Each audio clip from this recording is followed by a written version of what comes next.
وبرکاتہ ان الحمد للہ وحدہ والصلاة والسلام علی رسول اللہ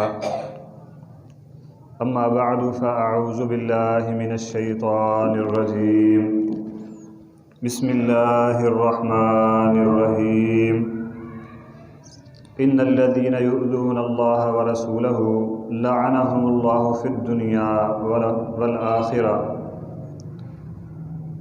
وَأَعَدَّ لَهُمْ عَذَابًا مُهِينًا۔ حمد و ثنا، تعریف و ستائش، عظمت و بزرگی اللہ مالک العلام ذوالجلال والاکرام کی ذات اقدس و مقدس کے لیے درود و سلام امام الانبیاء محمد الرسول اللہ صلی اللہ علیہ وسلم کی ذات گرامی پر اللہ رب العزت کا بے حد شکر ہے کہ اس مالک نے بر وقت اپنے گھر میں مل بیٹھنے کی توفیق عطا فرمائی۔ اللہ رب العزت سے دعا ہے اللہ ہمارا آنا، مل بیٹھنا، سننا سنانا اور عمل کرنا اپنی بارگاہ میں شرف قبولیت سے نواز کر ہماری نجات کا ذریعہ بنائے۔ محترم بزرگوں اور ساتھیوں، آج جس موضوع پر چند ایک گزارشات کرنی ہیں اس کا تعلق رسول اللہ صلی اللہ علیہ وسلم کی عزت، آپ کی ناموس، آپ کی حرمت کے ساتھ ہے۔ نبی علیہ السلام کی توہین کا جو طوفان بدتمیزی دنیا میں برپا ہے یہ کسی سے چھپا ہوا نہیں ہے۔ ہر اہل ایمان کے ایمان کا حصہ ہے رسول اللہ صلی اللہ علیہ وسلم کی ناموس، آپ کی عزت کی حفاظت کرنا۔ امام بہقی رحمہ اللہ نے شعب الایمان اپنی کتاب میں، جس میں انہوں نے ایمان کے درجے بیان کیے ہیں، ایک درجہ یہ بھی بیان کیا ہے کہ کامل مومن بننے کے لیے رسول اللہ صلی اللہ علیہ وسلم کی ناموس کی حفاظت کرنی ہے۔ نبی رحمت کی ناموس کی حفاظت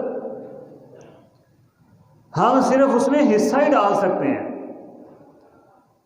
اصل حفاظت تو کائنات کا رب فرماتا ہے انا کفیناک المستہزئین۔ ہماری جو ذمہ داری ہے ہم نے وہ ذمہ داری پوری کرنی ہے۔ اور وہ کیسے ذمہ داری پوری ہوگی؟ سب سے پہلی ذمہ داری ہے رسول اللہ صلی اللہ علیہ وسلم کی فرما برداری۔ ہمارے چال چلن سے، ہمارے اٹھنے بیٹھنے سے، زندگی کے ہر معاملے میں رسول اللہ صلی اللہ علیہ وسلم کی فرما برداری کی خوشبو ہونی چاہیے۔ نبی رحمت کی توہین کائنات کے رب کو برداشت نہیں ہے۔ نبی رحمت کی توہین اللہ رب العزت کو پسند نہیں ہے، اور جب تک ہم اپنی پسند اللہ کی پسند کے مطابق نہیں بنا لیتے ہم مومن نہیں ہیں۔ اللہ اکبر کبیرہ۔ نبی رحمت کے دربار میں کچھ قافلے والے آگے عرض کی ہمارا امیر مقرر کر دیں۔ اس امت کے سب سے بہترین دو شخص، نبی کے بعد پہلے اور دوسرے خلیفہ، اس معاملے پر آپس میں بات ہوئی، آواز تھوڑی سی اونچی ہو گئی۔ کائنات کے رب نے آسمان سے سورۃ الحجرات نازل کر دی، فرمایا اپنی آوازوں کو نبی کی آواز سے نیچی رکھو۔ یہ ہے نبی کی ناموس، نبی کی عزت۔ نبی کے سامنے اپنی آواز بھی اونچی نہیں کرنی۔ لا ترفعوا اصواتکم فوق صوت النبی۔ کائنات کے رب کو عرش پر یہ گوارا نہیں کہ امت کے بہترین شخص دونوں ہی دونوں ہی نبی کے سسر بھی ہیں، دونوں نبی کے یک کے بعد دیگرے خلیفہ بھی ہیں، لیکن کائنات کے رب کو پسند نہیں ہے۔ نبی کے دروازے کے باہر کھڑے ہو کر پکارنے والوں نے پکارا یا محمد صلی اللہ علیہ وسلم، فرمایا قالت الاعراب آمنا قل لم تؤمنوا، جو تجھے دروازے کے باہر سے پکارتے ہیں میں رب بتاتا ہوں یہ مومن ہی نہیں ہے۔ اللہ کو نبی کے دروازے سے باہر کھڑے ہو کر پکارنا بھی پسند نہیں ہے، باہر کھڑے ہو کر انتظار کرو نبی کے آنے کا۔ قالت الاعراب آمنا قل لم تؤمنوا، کہتے ہیں ہم مومن بن گئے ہیں، اب ہمیں پروٹوکول ملنا چاہیے۔ فرمایا یہ ایمان والے نہیں ہیں، جس کو نبی کی عزت کا پتہ نہیں، جو نبی کی عزت کی حفاظت کرنا نہیں جانتا، وہ کہاں ایمان والا ہے۔ کوہ صفا پر کھڑے ہو کر اعلان فرمایا، اللہ کا حکم تھا سورۃ الشعراء، اے نبی اب عام اعلان کر دیں، اپنے قبیلے والوں کو، اپنی برادری کو بھی اللہ کی توحید کی دعوت دیں۔ فرمایا قولوا لا الہ الا اللہ، میری برادری والوں، برادری میں چچے تائے سارے اپنے ہی تھے، لا الہ الا اللہ پڑھ لو، عرب بھی تمہارا ہے، عجم بھی تمہارا ہے۔ کوئی بیگانہ کہتا تو دکھ نہ ہوتا، اپنا چاچا ہی کھڑا ہو گیا، کہتا ہے معاذ اللہ استغفر اللہ ثم استغفر اللہ تبا لک یا محمد۔ کائنات کے رب نے عرش عظیم سے حکم دیا، میں نے نبی رحمت بنا کر بھیجا ہے، رحمت للعالمین بنا کر بھیجا ہے، جواب نہیں دینا، جواب عرش والا خود دے گا۔ تبت یدا ابی لہب وتب، تو کہتا نبی کے ہاتھ ٹوٹ جائیں، تیرے ہی ہاتھ ٹوٹ جائیں۔ قیامت تک چھوٹے چھوٹے بچے قرآن کی تلاوت کریں گے، ابو لہب کے لیے یہ بد دعا کرتے رہیں گے۔ یہ کلمہ ابو لہب نے خود کہا تھا، کائنات کے رب نے عرش عظیم پر خود بھی فرمایا، اور ہر مسلمان کی زبان سے بھی یہ بد دعا اس کے لیے نکلوا رہی۔ جو نبی کی توہین کرتا ہے، جو نبی کی عزت کی حفاظت نہیں کر سکتا، جو نبی کے بارے میں نازیبا کلمات کہتا ہے، زمین پر رہنے کا اسے حق نہیں ہے۔ یہ اسلام کا قانون ہے۔ ام المومنین سیدہ عائشہ بعد کہتے ہیں نبی علیہ السلام کی یہ ام المومنین کا یہ فرمان پیش کر کے سنن ابی داؤد کی حدیث ہے۔ ام المومنین فرماتی ہیں نبی علیہ السلام نے اپنی ذات کے معاملے میں کبھی بھی کسی سے بدلہ نہیں لیا تھا، تو پھر گستاخ رسول کو کیوں قتل کرتے ہو؟ ہم کہتے ہیں سنو، پھر گستاخ رسول نبی کی گستاخی کرتا ہی کرتا ہے، ساتھ مسلمانوں کو بھی دل جو ہے دکھاتا ہے، مسلمانوں کی بھی دل آزاری کرتا ہے، لوگوں کے دلوں میں شکوک و شبہات پیدا کرتا ہے، اسلام مخالف پروپیگنڈا کرتا ہے۔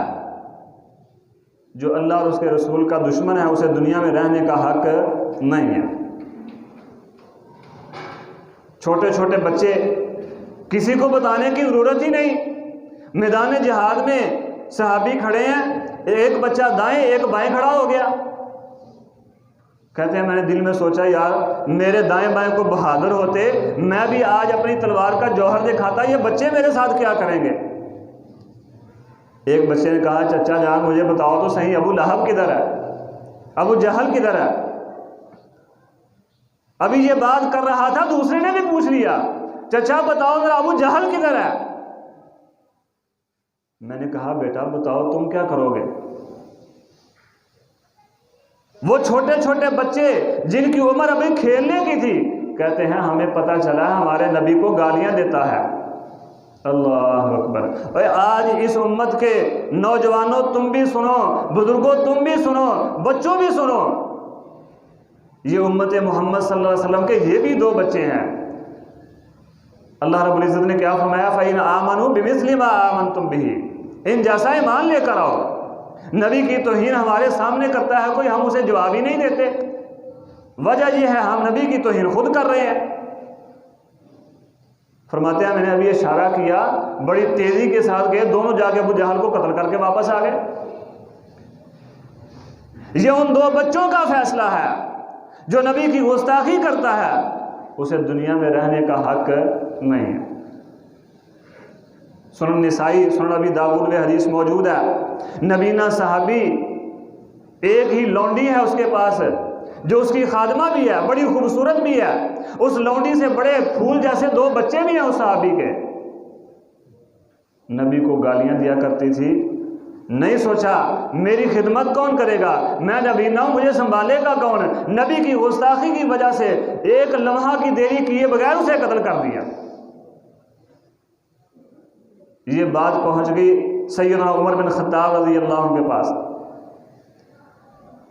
اللہ اکبر۔ عمر بن خطاب فرماتے ہیں یار دیکھو ہے تو نبینا لیکن کتنا عظیم کام کر گیا ہے۔ نبی رحمت نے فرمایا عمر اس کو نبینا نہ کہو،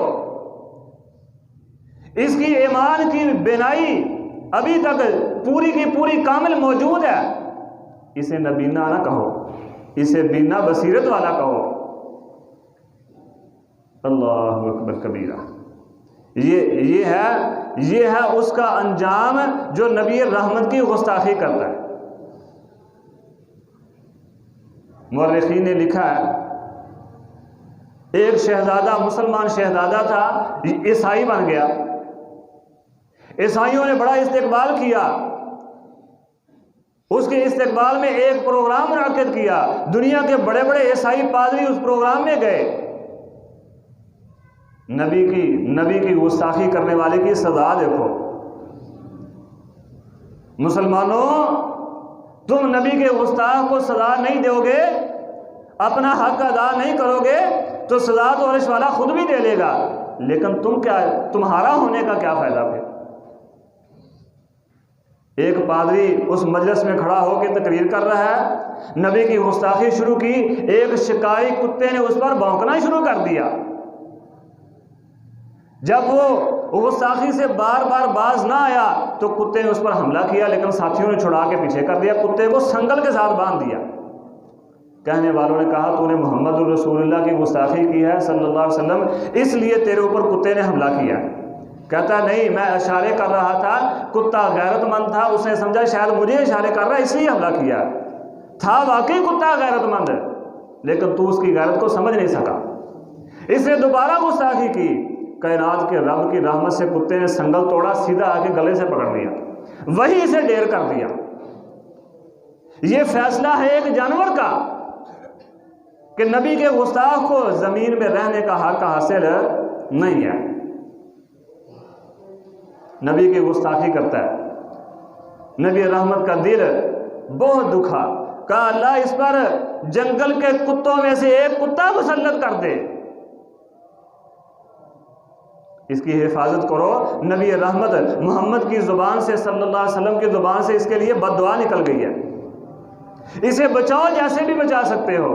بڑی کوششیں کی، لیکن جہاں کائنات کے رب کا حکم آ جائے، جہاں محمد الرسول اللہ صلی اللہ علیہ وسلم کی دعا آ جائے، پھر کوئی بھی تدبیر کام کرتی نہیں۔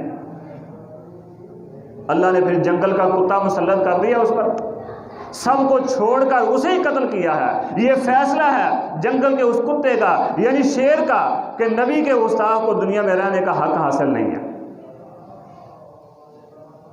اللہ اکبر کبیرہ۔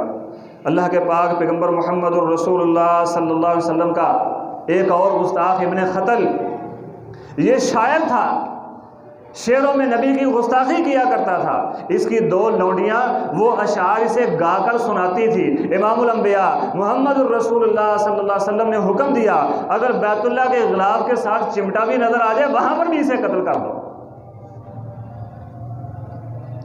ابو برزہ رضی اللہ عنہ نے دیکھ لیا، حرم مکہ میں چھپا ہوا ہے، نبی کے شہبازوں سے اپنی جان کو بچا رہا ہے، نبی کے شہینوں سے، نبی کے محافظوں سے، اللہ کے ان شیروں سے، اللہ کے اس لشکر سے بچ رہا ہے، اس کو نہیں چھوڑا، وہیں پر حرم مکہ میں اسے قتل کر دیا۔ نبی رحمت نے حکم دیا تھا میرے صحابہ جب بھی میدان جہاد میں اترو، یہ جنگ اور جہاد میں فرق بھی ہے، جب بھی میدان جہاد میں اترو کسی عورت کو قتل نہیں کرنا، لیکن ابن خطل کی 2 لونڈیاں یہ جہاں پر بھی مل جائیں ان کو قتل کر دو۔ یہ گستاخ رسول کا انجام۔ ابو رافع یہودی اٹھا، اس نے بھی نبی صلی اللہ علیہ وسلم کی شان میں گستاخی کی۔ امام الانبیاء نے فرمایا کون ہے جو میرا بدلہ لے کر آئے ابو رافع یہودی سے؟ کون ہے جو اسے انجام تک پہنچا کے آئے؟ اللہ اکبر کبیرہ۔ اللہ کے نبی کے صحابی عبداللہ بن عتیق رضی اللہ عنہ اٹھے، اللہ کے نبی میں جاتا ہوں، اس کو واصل جہنم کیا، واپسی پر سیڑھی سے گر گئے، ایک ٹانگ ٹوٹ گئی۔ اللہ، ٹانگ ٹوٹ گئی ہے؟ کیا بات کرتے ہیں ہم، نبی سے محبت کا کیسا دعویٰ کرتے ہیں؟ ٹانگ ٹوٹی ہے یہ خوشخبری سننے کے لیے کہ جو میں نے کارنامہ سر انجام دیا وہ پورا بھی ہوا کہ نہیں، اسی ٹانگ کو لے کر قلعے کے باہر بیٹھ گئے، صبح ہونے کا انتظار کرنے لگے۔ جب صبح آواز لگانے والے نے آواز لگائی، لوگوں ابو رافع یہودی قتل ہو گیا، نعرہ تکبیر بلند کیا، پھر نبی کی خدمت میں واپس آیا ٹوٹی ٹانگ لے کر۔ ہم نبی سے محبت کے دعوے کیسے دعوے کرتے ہیں؟ اس نے ٹوٹی ٹانگ کو برداشت کر لیا، کوئی پرواہ نہیں کی، لیکن اپنے کارنامے کو پورا ہوتا دیکھ کر پھر اٹھا وہاں سے۔ آج کہہ دو نا فلاں نے نبی کی گستاخی کی ہے، ان کے ساتھ بائیکاٹ کر دو، کہتے ہیں یار ہمارے رشتہ دار ہیں، ہم کھائیں گے کہاں سے؟ اور فرانس والوں کے ساتھ بائیکاٹ کر دو، ان کی مصنوعات لینا چھوڑ دو، ہم بھوکے مر جائیں گے۔ یہ جواب آگے سے ملتا ہے۔ اللہ کی قسم، نبی سے محبت کرنی شروع کر دو، کائنات کا رب کبھی بھی بھوکا نہیں مرنے دے گا۔ سیدنا عبداللہ اپنی ٹوٹی ٹانگ لے کر قلعے کے باہر بیٹھ گئے۔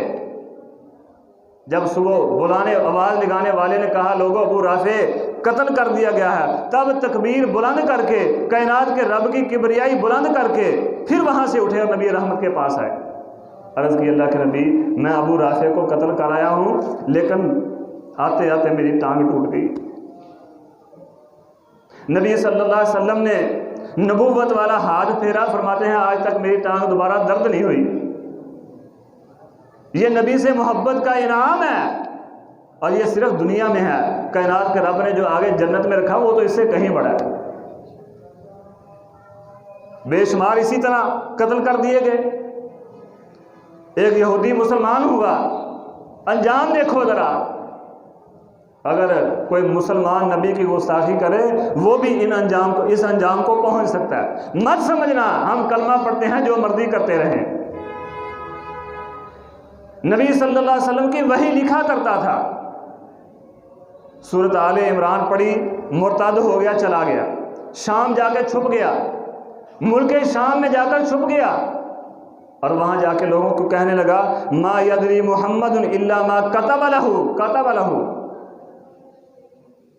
ما یدری محمد الا کتب لہ، میں نے جو محمد کے لیے لکھا ہے اسے وہی آتا ہے، اس کے علاوہ اسے کچھ بھی نہیں آتا۔ ایک دن مر گیا، لوگوں نے دفن کر دیا، رات کو دفن کر کے گئے، صبح دیکھا قبر سے باہر پڑا ہے،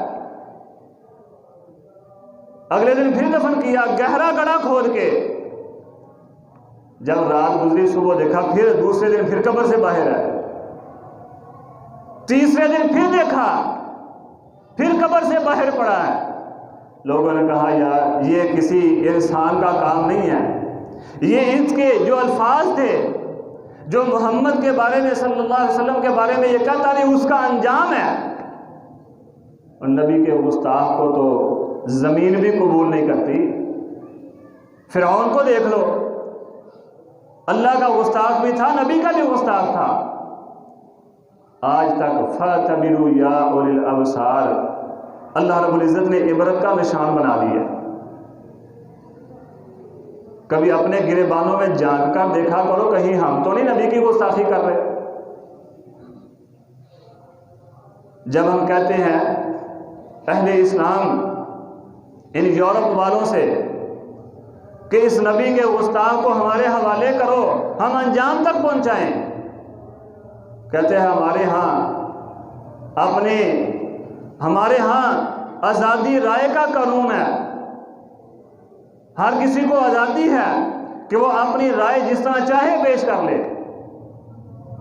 میں کہتا ہوں اگر تمہارے ہاں یہ قانون ہے کہ اپنی رائے جو ہے وہ جس طرح چاہو آزادی کے ساتھ لوگوں کے سامنے پیش کرو، تو پھر لوگوں کو ہولوکاسٹ پر کیوں نہیں بات کرنے دیتے؟ یہودیوں نے یہ جھوٹ پھیلایا دنیا میں کہ ہٹلر نے 60 لاکھ یہودی قتل کیے تھے۔ ایک تاریخ کا پروفیسر ڈیوڈ نام کا، اس نے آسٹریلیا میں کھڑے ہو کر کہا اپنے ایک لیکچر میں کہ لوگوں ہولوکاسٹ سفید جھوٹ ہے، اس کے پیچھے مقصد صرف یہ تھا کہ فلسطین کی زمین جو ہے وہ یہودیوں کو دے دی جائے، وہاں اسرائیل کا وجود جو ہے وہ قائم کر دیا جائے۔ یہ بات کر کے 7 سال تک وہ چھپتا رہا۔ 2006 میں 20 اپریل 2006 میں اسے آسٹریلیا میں پکڑ کر سزا سنا دی گئی، صرف اس لیے کہ تو نے ہولوکاسٹ پر بات کیوں کی ہے۔ اگر تمہارے ہاں یہ قانون ہے کہ ہر کوئی اپنی رائے آزادی کے ساتھ پیش کر سکتا ہے، پھر ہولوکاسٹ پر بات کیوں نہیں کرنے دیتے؟ ایک مسلمان محمد علی باکسنگ کھیلتا تھا اور پوری دنیا کا چیمپئن تھا۔ جب امریکہ نے ویتنام پر حملہ کیا تو امریکہ کا شہری یہ محمد علی باکسر امریکہ کا شہری ہے، امریکہ میں کھڑے ہو کر ویتنام کی جنگ کے خلاف بات کرتا ہے، اس سے چیمپئن شپ بھی چھین لی جاتی ہے، ایوارڈ بھی چھین لیا جاتا ہے اور اسے سزا بھی سنا دی جاتی ہے۔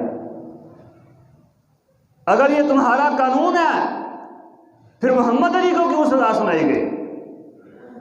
اسے کیوں نہیں آزادی کے ساتھ اپنی رائے بیان کرنے کا موقع دیا گیا؟ ہم جنس پرستی کا ان کے ہاں قانون ہے۔ مسلمانوں، دل خون کے آنسو تب روتا ہے جب ہم سڑکوں پر جا کر کہتے ہیں ظالموں جواب دو، ظلم کا حساب دو۔ ظلم کا حساب لینا ہے تو اس نبی نے صحابی سے سیکھو کیسے لینا ہے۔ سڑکوں پر جا کر نعرے بازی کر کے ظلم کے حساب نہیں لیے جاتے، پوسٹر اٹھا کر نبی کی عزت کا دفاع نہیں ہوتا۔ دفاع کرنا سیکھنا ہے تو اس شکاری کتے سے سیکھو جس نے ایک یہودی کو عیسائی کو وہیں پر ڈیر کر دیا تھا۔ محمد بن مسلمہ سے پوچھو جس نے کعب بن اشرف کو قتل کیا تھا۔ محمد بن مسلمہ رضی اللہ عنہ، اللہ اکبر کبیرہ۔ اگر پوچھنا ہے تو سیدنا عبداللہ سے پوچھو جو قلعے کے باہر ساری رات ٹوٹی ٹانگ لے کر بیٹھا رہا تھا کہ کیسے نبی کا دفاع کیا جاتا ہے، کیسے نبی کی عزت کی حفاظت کرنی ہے۔ گلیوں بازاروں میں، سڑکوں چوراہوں میں، چوکوں چوراہوں میں کھڑے ہو کر نعرے دو چار لگا کر مڑ کے بعد میں بھول جانا، یہ کیسا نبی کا دفاع ہے؟ یہ کیسی نبی کے ساتھ محبت ہے؟ اگر وہ بات کر سکتے ہیں، اگر وہ یہ قانون بنانے کے باوجود پادری کے ان کا بڑا جو پوپ ہے ان کے خلاف بات کرو تو تب پکڑ لیں گے تمہیں۔ اگر آزادی رائے کا قانون موجود ہے اس کے باوجود ان معاملات پر تم بات نہیں کر سکتے، جنگ عظیم جو ہے اس کے نقصانات پر اگر بات کریں گے فوراً پکڑے جائیں گے آپ۔ مسلمانوں بات یہ ہے، کائنات کے رب نے فرمایا تھا لا تتخذوا اليهود والنصارى اولیاء، یہود و نصارہ کو اپنا دوست نہ سمجھو۔ ہم تو انہی کی جولی میں جا کر بیٹھ گئے ہیں۔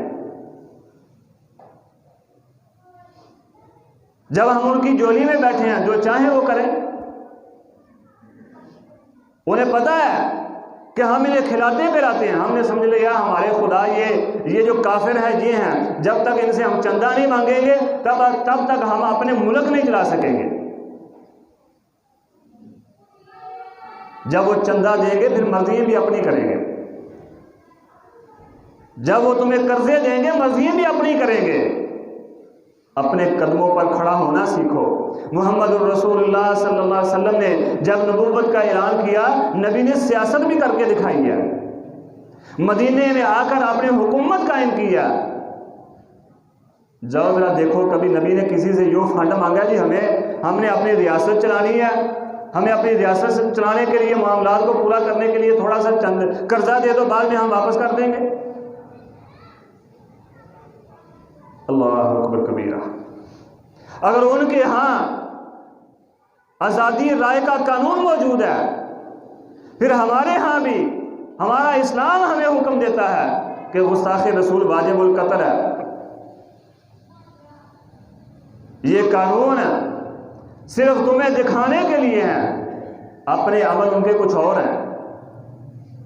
آپ وہاں جا کر کسی عام شخص کی گستاخی نہیں کر سکتے، عام شخص کی گستاخی نہیں کر سکتے۔ یہ تو امام الانبیاء ہمارے لیے، ہمارے روحانی باپ، ہماری جانوں کے حقدار، جو چاہے سو وہ فیصلہ کرے ہمارے لیے۔ اسرائیل کا یہودی وزیر اعظم ایک اخبار میں ایک کارٹون چھپا جس میں اس یہودی وزیر اعظم، اسرائیل کے وزیر اعظم کا یہ کارٹون تھا کہ وہ یہودی ایک فلسطین کے بچے کا سر کھا رہا ہے اور ساتھ کہہ رہا ہے اس سے مزیدار چیز تم نے کبھی چکھی نہیں ہوگی۔ جب یہ کارٹون اخبار میں چھپتا ہے، پوری دنیا کے یہودی بابیلا شروع کر دیتے ہیں۔ جب تک اخبار والے نے معافی نہیں مانگ لی تب تک چھوڑا نہیں گیا اسے۔ اگر آزادی رائے کا قانون موجود ہے، پھر اس کارٹون والے کو کیوں پکڑا گیا؟ پھر محمد علی باکسر کو کیوں سزا سنائی گئی؟ پھر ڈیوڈ تاریخ کا پروفیسر، اس نے کہہ بھی دیا تھا کہ لوگوں میں نے غلطی سے یہ بات کر دی ہے، مجھے پتہ نہیں تھا، میں اپنے الفاظ واپس لیتا ہوں۔ اس کے باوجود 3.5 سال اسے سزا کیوں سنائی گئی؟ بے شمار ایسی مثالیں موجود ہیں۔ یہ تو نمونہ ہے، بے شمار ایسی مثالیں موجود ہیں۔ ہاتھی کے دانت کھانے کے اور دکھانے کے اور۔ اپنی ذمہ داری سمجھو مسلمانوں، اپنی ذمہ داری کا احساس کرو، اپنے اندر پیدا کرو احساس۔ ہم محمد الرسول اللہ صلی اللہ علیہ وسلم کے محب ہیں، آپ سے محبت کرنے والے ہیں۔ ہم نے آپ کا دفاع کیسے کرنا ہے ہمیں پتہ ہونا چاہیے۔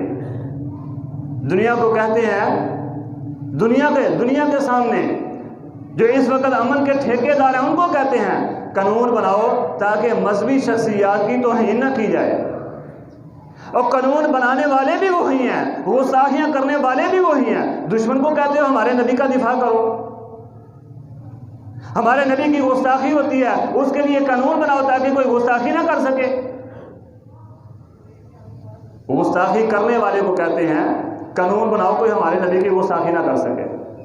تم خود کیوں نہیں اپنے نبی کا دفاع کرتے؟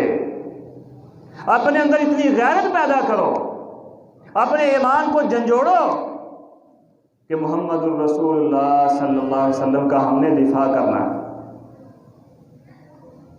نبی کے گستاخ کو جنگل کے کتے نہیں چھوڑتے، نبی کے گستاخ کو زمین قبول نہیں کرتی۔ وہی یورپ جہاں محمد الرسول اللہ صلی اللہ علیہ وسلم کی گستاخیاں کی جاتی ہیں، وہاں قانون موجود ہے کہ عیسیٰ علیہ السلام کی کوئی گستاخی نہیں کر سکتا۔ ظالموں، تم عیسیٰ کی عزت کو کیا جانو؟ تم عیسیٰ کی ناموس کو کیا جانتے ہو؟ تمہاری اپنی کتابوں میں عیسیٰ کی والدہ سیدہ مریم سلام اللہ علیہا کی گستاخیاں موجود ہیں۔ کتاب مقدس اٹھا کے دیکھو۔ نبی عیسیٰ کا احترام جاننا ہے تو ہم سے جانو۔ ہم کلمہ محمد الرسول اللہ صلی اللہ علیہ وسلم کا پڑھتے ہیں، لیکن آدم علیہ السلام سے لے کر سیدنا عیسیٰ تک ہر نبی کا ادب و احترام کرتے ہیں۔ صرف نبی رحمت کے بارے میں نہیں، کسی بھی نبی کی گستاخی کوئی کرے، اہل ایمان کے ایمان کا حصہ ہے کہ وہ برداشت نہیں کر سکتا۔ کسی نبی کی گستاخی بھی برداشت کرو تو ایمان ہی کمزور ہے تمہارا۔ اور یہ بات آپ کو بڑی حیران لگے گی، ہمارے سلف صالحین نے یہ بات کہی ہے، لکھی موجود ہے۔ شیخ الاسلام ابن تیمیہ رحمہ اللہ نے اپنی کتاب الصارم المسلول علی شاتم الرسول کے 3 باب میں لکھا ہے کہ نبی کا گستاخ اگر توبہ بھی کر لے، یہی موقف ہے امام مالک رحمہ اللہ کا، امام مدینہ امام مالک، یہی موقف جبل استقامت امام احمد بن حنبل کا ہے، یہی موقف شیخ الاسلام ابن تیمیہ رحمہ اللہ کا، یہی موقف امام اسحاق راہوی رحمہ اللہ کا ہے کہ شاتم رسول اگر توبہ بھی کر لیتا ہے پھر بھی اس کو قتل کرنا ہے۔ شاتم رسول اگر توبہ بھی کر لیتا ہے پھر بھی اسے قتل کرنا ہے۔ توبہ کر لے، کائنات کا رب آخرت میں اسے سزا سے بچا لے گا، لیکن دنیا میں وہ سزا سے نہیں بچ سکتا۔ اس کی کیا وجہ ہے؟ دنیا میں اسے کیوں قتل کرنا ہے توبہ کے باوجود؟ حالانکہ اللہ رب العزت کا فیصلہ ہے جو بندہ توبہ کر لیتا ہے اسے معاف کر دیا جاتا ہے، لیکن کچھ معاملات ایسے ہیں دنیا میں، اسلام میں کچھ ایسے احکام ہیں کہ توبہ کے باوجود بھی معاف نہیں ہے، دنیا میں سزا ضرور ملے گی۔ سب سے پہلی بات، زانی زنا کرتا ہے، زنا کر کے توبہ کر لے پھر بھی معافی نہیں ہے۔ ہاں، قانون کے سامنے آنے سے پہلے توبہ کر لے، کسی کو بتانے سے پہلے، یہ الگ بات ہے۔ جب قانون کے سامنے، عدالت میں پہنچ جاتا ہے، لوگوں کے سامنے آ جاتا ہے، پھر کوئی معافی نہیں ہے اسے۔ توبہ کر لے جہنم سے بچ جائے گا، لیکن دنیا میں رجم ہونے سے بچ سکتا نہیں۔ چور چوری کر لیتا ہے، اس کی چوری واضح ہو جائے، معافی بھی مانگ لے، توبہ بھی کر لے، پھر بھی اس کا ہاتھ کٹ ہی جائے گا۔ السارق والسارقۃ فاقطعوا ایدیہما، نبی کی گستاخی ان معاملات سے کہیں بڑی ہے۔ نبی کی عزت تمام عزتوں پر قربان ہے، نبی کی ناموس تمام ناموسوں پر قربان ہے۔ کوئی عزت والا نبی کے سامنے کوئی عزت والا نہیں ہے۔ نبی کی عزت سب سے بڑی عزت ہے اس کائنات کی۔ پھر نبی کا جو گستاخ ہے اس کی ایک وجہ اس کے قتل کرنے کی توبہ کے باوجود یہ بھی ہے کہ اس نے تمام امت مسلمہ کا دل دکھایا ہے، نبی صلی اللہ علیہ وسلم کا بھی دل دکھایا ہے۔ یہ حقوق العباد میں سے ہے۔ حقوق اللہ اللہ چاہے معاف کر دے، حقوق العباد مظلوم معاف کرے گا تو ہی معاف ہوگا، وگرنہ معاف نہیں ہوگا۔ نبی صلی اللہ علیہ وسلم اپنی زندگی میں کسی کو معاف کر دیتے، اب آپ موجود ہی نہیں ہیں، جو نبی کا گستاخ ہے وہ پکا واجب القتل ہے، توبہ کر بھی لے دو۔ یہ شخص فساد فی الارض کا جو ہے، فساد فی الارض کرا ہے، کیا اس نے فساد فی الارض کا باعث بنا ہے۔ الفتنۃ اشد من القتل، کائنات کے رب کا حکم ہے، اس نے زمین پر فتنہ برپا کیا ہے۔ اب یہ توبہ کر بھی لے تو جو بگاڑ زمین میں اس کے فتنے کی وجہ سے ہوا وہ پورا ہو سکتا نہیں۔ سب سے بڑی بات، اگر اس کے توبہ پر اسے معاف کر دیا جائے، شیخ الاسلام ابن تیمیہ الصارم المسلول علی شاتم الرسول، یہ میرے پاس کتاب موجود ہے، فرماتے ہیں 3 باب میں اگر توبہ کر بھی لے پھر بھی اسے معاف نہیں کیا جائے گا، اس لیے آج اس کو معاف کریں گے، کل کوئی اور گستاخی کر کے کہے گا میں توبہ کرتا ہوں، پرسوں کوئی اور گستاخی کر کے کہے گا میں بھی توبہ کرتا ہوں، یہ سلسلہ چلتا رہے گا۔ اس لیے نبی کے گستاخ کو سلف صالحین نے یہ موقف اختیار کیا ہے کہ نبی کے گستاخ کو کسی قسم کی کوئی معافی نہیں ہے۔ توبہ کر لے جہنم کے عذاب سے بچ جائے گا، اللہ کے عذاب سے بچ جائے گا، لیکن دنیا میں جو سزا مقرر کی گئی ہے اس سے نہیں بچ سکتا۔ دنیا میں اس کے لیے جو سزا مقرر ہے وہ اسے مل کر ہی رہے گی، اس سے وہ نہیں بچ سکتا۔ اللہ رب العزت سے دعا ہے اللہ مجھے اور آپ کو محمد الرسول اللہ صلی اللہ علیہ وسلم سے صحیح معنوں میں محبت کرنے کی توفیق عطا فرمائے۔ واللہ اللہ کی قسم ہم اپنے گریبانوں میں جھانکیں تو ہم ان سے زیادہ نبی کے گستاخ ہیں۔ ہماری خوشی نبی کی خوشی کے مطابق نہیں، کیا ہم گستاخ نہیں ہیں؟ ہمیں نبی کا چہرہ پسند نہیں، صبح اٹھنے سے پہلے نبی کے چہرے کی مخالفت کرتے ہیں ہم، کیا یہ نبی کی گستاخی نہیں ہے؟ نبی صلی اللہ علیہ وسلم دن رات نمازیں پڑھتے تھے، ہم نے کبھی مسجد کا منہ نہ دیکھا ہو، ہم کہیں ہم نبی کے بڑے محب ہیں، کیسے محب ہیں ہم؟ نبی کا ادب کیا ہے؟ منبر پر تشریف فرما تھے، فرمایا اجلسو، بیٹھ جاؤ۔ عبداللہ رضی اللہ عنہ جوتوں والی جگہ پر بیٹھ گئے۔ یہ نبی کی محبت اور اطاعت ہے۔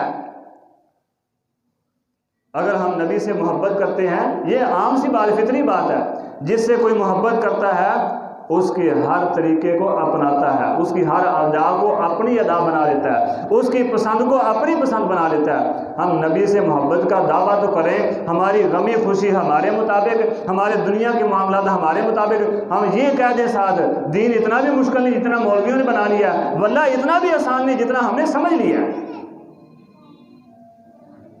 نبی کی گستاخی کرتے چلے جائیں اور ساتھ یہ کہہ لیں دین اتنا بھی مشکل نہیں جتنا مولویوں نے بنا دیا، پھر دین اتنا بھی آسان نہیں جتنا ہم نے سمجھ لیا۔ ہر لمحہ نبی کی فرما برداری کریں، پھر ہم کامل ایمان والے نبی کے محب ہیں۔ اللہ کے پاک پیغمبر محمد رسول اللہ صلی اللہ علیہ وسلم نے پوچھا، عمر بتاؤ میرے ساتھ کتنی محبت کرتے ہو؟ عرض کی اللہ تعالیٰ بھی ہر چیز سے بڑھ کر آپ سے محبت کرتا ہوں، لیکن اپنی جان سے بڑھ کر نہیں کرتا۔ فرمایا عمر پھر تو ایمان والا ہی نہیں ہے، تیرا ایمان ہی کامل نہیں ہے۔ عرض کی اللہ کے نبی یہ بات ہے تو پھر آج بلکہ ابھی سے عمر اپنی جان سے بھی بڑھ کر آپ سے محبت کرتا ہے۔ فرمایا الان، اب عمر تو کامل ایمان والا بنا ہے۔ اور وہ عمر کون تھے؟ رضی اللہ عنہ، کتنی محبت کرتے تھے، نبی کے کتنے موتی اور فرما بردار تھے، کسی سے چھپی ہوئی بات نہیں ہے۔ نبی کی کتنی اطاعت و فرما برداری کرنے والے تھے۔ نبی سے محبت کا دعویٰ کریں، اطاعت و فرما برداری میں زیرو ہوں تو کوئی محبت نہیں ہے۔ نبی کی ادائیں ہمیں پسند نہ ہو، نبی کا اٹھنا بیٹھنا، نبی کا لباس، نبی کا چہرہ، نبی کی حجامت ہمیں پسند نہ ہو، خاک ہم نبی سے محبت کرتے ہیں۔ ہماری اداؤں سے، ہمارے اٹھنے بیٹھنے سے، ہمارے چلنے سے، ہمارے سونے جاگنے سے، ہمارے کھانے پینے سے، ہمارے ہر عمل سے نبی کی محبت کی خوشبو آئے، نبی کی اطاعت کی خوشبو آئے، پھر ہم نبی کے محب ہیں۔